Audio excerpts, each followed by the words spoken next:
One of the foremost thing about magic while performing is to realize that nowhere you're trying to be smart guy, the person who thinks that well he can do it because he's the magician, at least he claims himself to do, and he's trying to do all the trivial stuffs.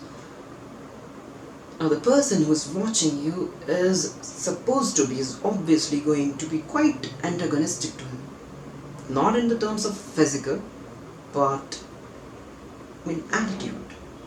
And sometimes magician is to blame because he has this challenge attitude where when he's showing the stuffs, he's some kind of offshooting them to find out what the secret is.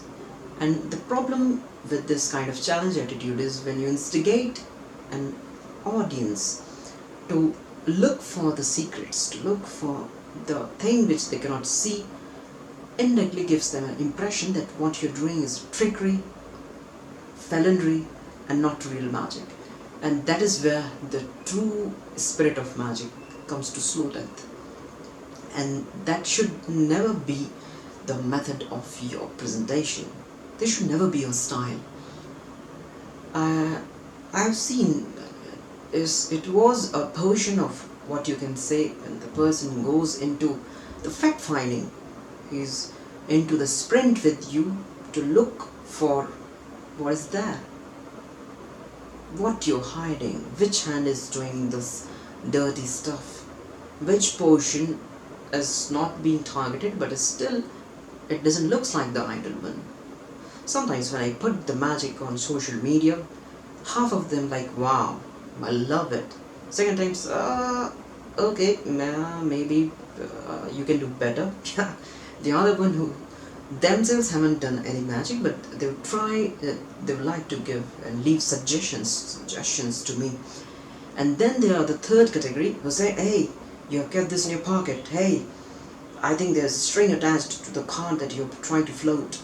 Or maybe, I saw you palm the card out, put the ball into the pocket secretly, even when you don't do it. So there's no point arguing with them that how do I get this card to this box? Or maybe, how do I disappear it here? It was really, it makes no sense.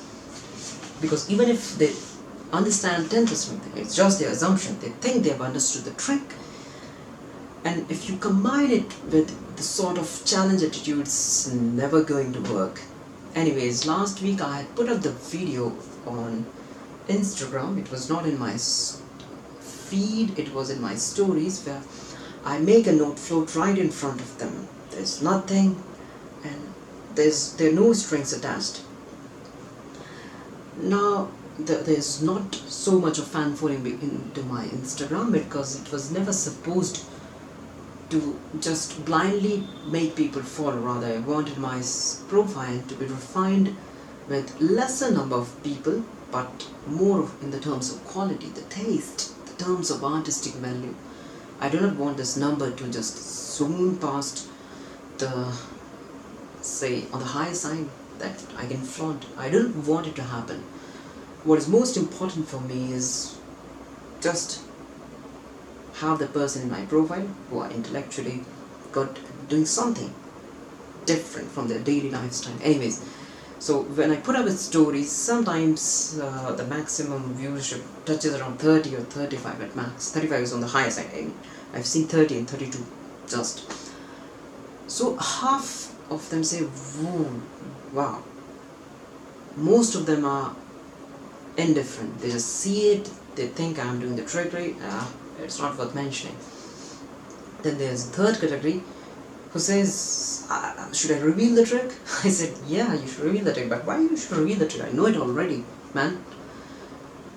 So, this kind of attitude, why people have in them this sort of competition with the magician, that if they are able to perform their magic, they have been successful in their task of fooling them, while it was not my primary target. I always keep saying that what I'm doing is just for the sake of amazement, not amusement, amazement, as the Darwin artist says it. The task of magician is amazement, not amusement, and that's what I try to do. And there are a lot many lessons and valuable teachings that I'm getting from the Legends of Magic till now, and day by day I'm improving. And when I do, I'll come out there in the open. So that's all from my side today. There you go. Bye. Take care.